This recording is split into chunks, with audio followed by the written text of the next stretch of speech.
എല്ലാവർക്കും എൻ്റെ നമസ്കാരം. ഇനിയിപ്പം കുറച്ച് മണിക്കൂർ കൊണ്ട് നമ്മൾ 2024 കഴിഞ്ഞ് 2025 മാറുകയാണ്.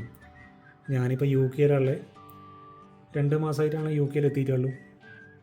ഇന്നത്തെ കാലാവസ്ഥ പറയുകയാണെങ്കിൽ ഇപ്പം രാവിലെ മഴയുണ്ടേനും, പിന്നെ കുറച്ച് കഴിഞ്ഞിട്ട് നല്ല തണുപ്പും ഉണ്ടേനും. ഇപ്പോൾ ഇതാ 4 മണിയാകുമ്പോഴത്തേക്ക് സന്ധ്യ ആകുന്നുണ്ട്.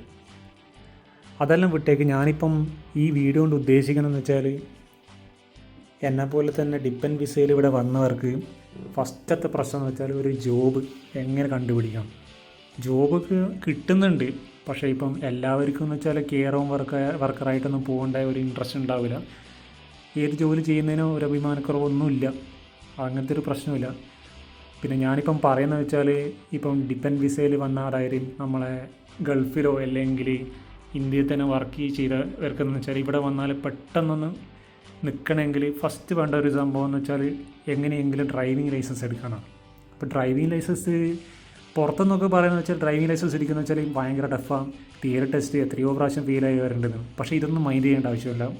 അപ്പോൾ ഞാൻ ഒന്നും കൂടി പറയാം, ഇവിടെ ഡിപ്പെൻഡ് വിസയിൽ വന്ന, അതായത് സ്ട്രഗിൾ ചെയ്യുന്നവർക്ക് വേണ്ടിയിട്ടാണ് ഞാൻ ഈ വീഡിയോ, അതായത് അവർക്ക് ഒന്ന് ഉപകാരപ്പെട്ടെന്ന് വെച്ചിട്ടാണ്. അതായത് ഇപ്പോൾ ഞാനിപ്പോൾ ഒരു 2-3 ആഴ്ച മുമ്പാണ് നമ്മളെ തിയറി ടെസ്റ്റ് പാസ്സായത്. തിയറി ടെസ്റ്റ് പാസ്സായത് തന്നെ എനിക്ക് കിട്ടിയ ഒരു റിസൾട്ട് എന്ന് പറഞ്ഞാൽ 50-44 എനിക്ക് കിട്ടിയിട്ടുള്ളൂ.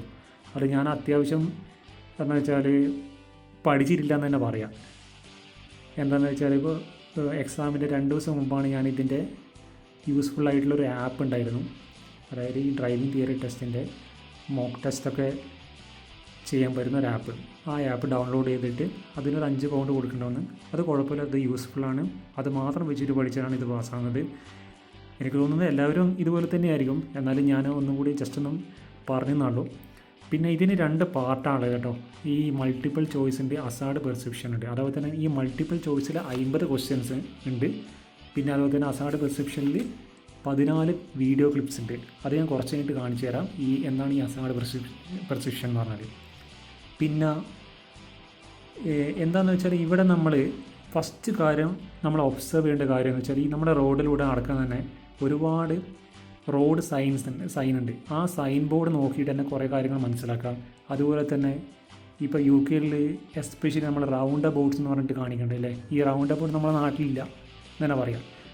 പിന്നെ നാട്ടിലെ ഇതെന്ന് വെച്ചാൽ, നാട്ടിലുള്ള കാര്യം എന്ന് പറയുകയാണെങ്കിൽ ഈ റൗണ്ട് അബൌട്ട് പോലത്തെ, അതായത് നമ്മളിപ്പം ട്രാഫിക് സിഗ്നലിൽ തന്നെ മര്യാദയ്ക്ക് നമ്മൾ ഒന്നും പാലിക്കില്ല. കാരണം ഇടത്തോട്ടിയും വലത്തോട്ടിയും ഓപ്പോസിറ്റും എല്ലാം വന്നിട്ട് ഓവർടേക്ക് ചെയ്ത് കയറിയും സൈക്കിളുകാരൻ പേരുടെ കൊണ്ട് തെറി വിളിക്കാനും ഇങ്ങനെയൊക്കെയാണ്. റോഡ് ബ്ലോക്ക് ചെയ്താൽ പിന്നെ ഒന്ന് നല്ല തെറിയും കിട്ടും, ചിലപ്പോൾ അടിയും കിട്ടും. പക്ഷേ ഇവിടെ അതല്ല. ഇവിടെ പ്രയോറിറ്റി നമുക്ക് എന്ന് വെച്ചാൽ കാർക്കൊന്നല്ല പ്രയോറിറ്റി കൊടുക്കേണ്ട കുറച്ച് കാര്യങ്ങളുണ്ട്.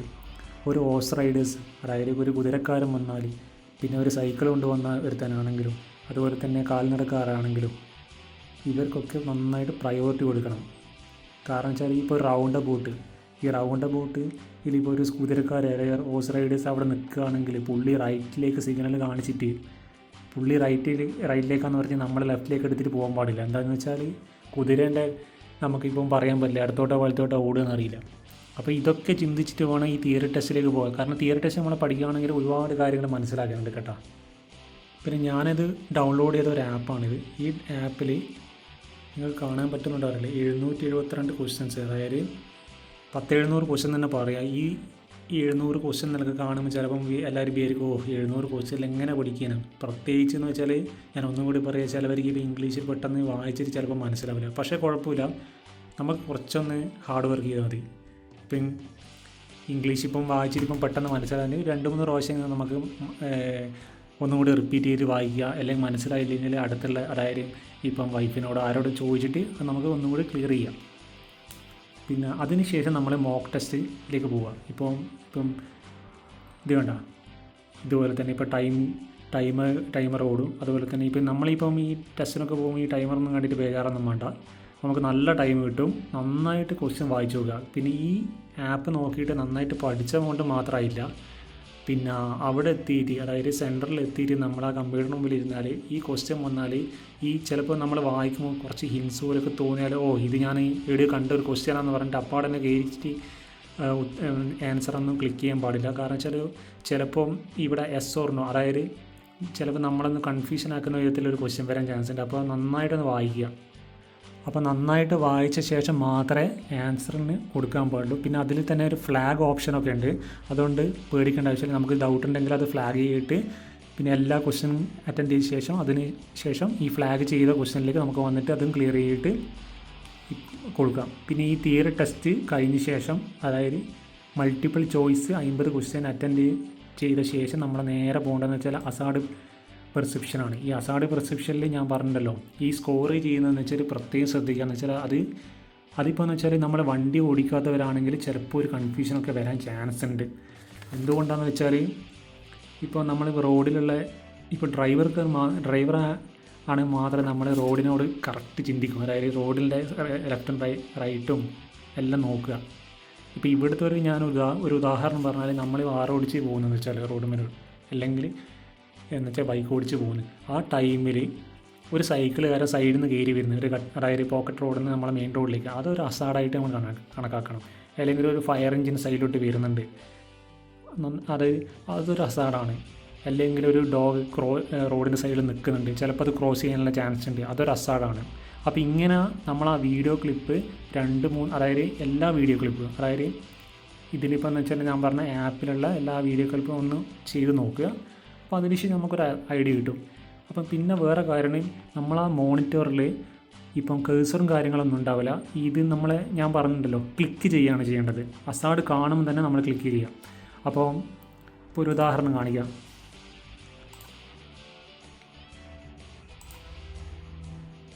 ഇപ്പോൾ ഈ വീഡിയോ ഇങ്ങനെ നിങ്ങൾ കാണുന്നില്ലേ, നമ്മളിപ്പോൾ എന്ന് വെച്ചാൽ വണ്ടി ഓടിച്ചുകൊണ്ടിരിക്കുന്ന ഒരു ഫീലിംഗ് ആണല്ലേ. അപ്പോൾ ആ ഫീല് ചെയ്യുമ്പോൾ നമ്മളിപ്പോൾ ഇവിടെ കാണുന്നില്ലേ, ഈ ഇങ്ങനെ ക്ലിക്ക് ചെയ്യാണ്. അപ്പോൾ ഇത് കണ്ടേ, ഈ വണ്ടി ഇവിടെ വന്നാൽ നമുക്ക് നമ്മളെ വണ്ടി അങ്ങോട്ട് പോകുന്ന സൈഡൊന്നുമില്ല. അന്നേരം തന്നെ ആ വണ്ടി ഇവിടെ എത്തും തന്നെ നമ്മൾ ക്ലിക്ക് ചെയ്യുക. അതൊരു ഉദാഹരണമാണ് ഞാൻ പറഞ്ഞത്. പിന്നെ ഈ നമ്മൾ ക്ലിക്ക് ചെയ്യുന്നില്ലേ, ഇപ്പോൾ 1, 2, 3, 4, 5, 6 ഇങ്ങനെ തുരുതുരാന്ന് ക്ലിക്ക് ചെയ്യാൻ പാടില്ല. Maximum 5 times. അതിൽ കൂടുതൽ ചെയ്യുകയാണെങ്കിൽ ഈ വീഡിയോ ഡിസ്ക്വാളിഫൈഡ് ആകും കേട്ടോ. അപ്പോൾ അത് പ്രത്യേകം ശ്രദ്ധിക്കുക. അപ്പോൾ ഇതുപോലത്തെ വീഡിയോ, അതായത് പ്രത്യേകിച്ച് ഡ്രൈവിങ് അറിയാത്തവരാണെങ്കിൽ നമ്മൾ ഇവിടുന്ന് ഡ്രൈവിംഗ് ടെസ്റ്റ്, അതായത് പഠിക്കുകയാണെങ്കിൽ തന്നെ ഈ വീഡിയോ നന്നായിട്ട് നോക്കുക. കാരണം വെച്ചാൽ ഈ വീഡിയോനെ സില്ലിയായിട്ട് നമ്മൾ പല ആൾക്കാർ കാണുന്നുണ്ടെന്നാണ് എനിക്ക് തോന്നുന്നത്. കാരണം എന്നോട് പറഞ്ഞിട്ടുണ്ട്. പക്ഷേ ഇത് വലിയൊരു ഇമ്പോർട്ടൻ്റ്. കാരണം വെച്ചാൽ നമ്മൾ അങ്ങോട്ടും ഇങ്ങോട്ടും മാറിയിട്ട് ക്ലിക്ക് ചെയ്താൽ, കാരണം ഇതിന് കറക്റ്റ് പോയിന്റ് ക്ലിക്ക് ചെയ്താൽ 5 മാർക്ക് കിട്ടും. ആ ഓരോന്ന്, അതായത് നമ്മളിപ്പം ആ അസാഡ് കണ്ടപാടാണ്. ഇപ്പോൾ ഒരാൾ ഇൻഡിക്കേറ്റർ ഇടുമ്പോൾ തന്നെ നമ്മൾ ക്ലിക്ക് ചെയ്യുകയാണെങ്കിൽ 5. അപ്പോൾ അതിന് കുറച്ച് ഡിലേ വന്നാൽ 4, 3, 2, 1, 0 അതുപോലെ അങ്ങ് പോവും. പിന്നെ അതിന് ടോട്ടൽ 75 മാർക്കാണ് കേട്ടോ. എനിക്ക് കിട്ടിയത് 64. ഞാനും കുറേ മൈനറായിട്ട് ഒരുപാട് മിസ്റ്റേക്കായി ചെയ്തിട്ടുണ്ട്. അപ്പോൾ അതിൻ്റെ ഒരു അനുഭവം കൊണ്ട് ഞാൻ പറഞ്ഞതാണ്. അപ്പോൾ ഇനിയിപ്പം ഡ്രൈവിംഗ് ടെസ്റ്റ്, അതായത് തിയറി ടെസ്റ്റ് അപ്ലൈ ചെയ്യാത്തവർ എത്രയും പെട്ടെന്ന് പ്രൊവിഷണൽ ലൈസൻസ് എടുത്ത് അതിന് ശേഷം തിയറി ടെസ്റ്റിന് കൊടുക്കുക. ഇത് അധികം വലിയ ടഫും കാര്യങ്ങളൊന്നുമില്ല. പലരും പറയും ഇത് ടഫാണ്, ഇത് ഫെയിലാകും. കാരണം ഒരു 10 ആൾ എഴുതിയാൽ 2 ആളെങ്കിലും അതിൽ ഫെയിലാകും. പക്ഷേ അത് ഡിപ്പെൻഡാണ്, നമ്മളെ ഡിപ്പെൻഡ് ചെയ്യും. നമ്മളെ കോൺഫിഡൻസിൽ നമ്മൾ പോയിട്ട് എഴുതിയാൽ ഒരു കുഴപ്പമില്ല. പക്ഷേ അതിന് മുമ്പ് ഞാൻ പറഞ്ഞ ചെറിയൊരു കോമൺ സെൻസ് വെച്ചിട്ട് ഇവിടുത്തെ നിയമങ്ങളും കാര്യങ്ങളും നമ്മളൊന്ന് ഒബ്സർവ് ചെയ്യാം. പിന്നെ അതുപോലെ തന്നെ മോക്ക് ടെസ്റ്റ് ചെയ്ത് നമുക്കൊരു സാറ്റിസ്ഫൈഡ് ആയിട്ട് അവിടെ പോയിട്ട് എക്സാം എഴുതിയിട്ട് പാസ്സാകാൻ പറ്റുന്നേ ഉള്ളൂ.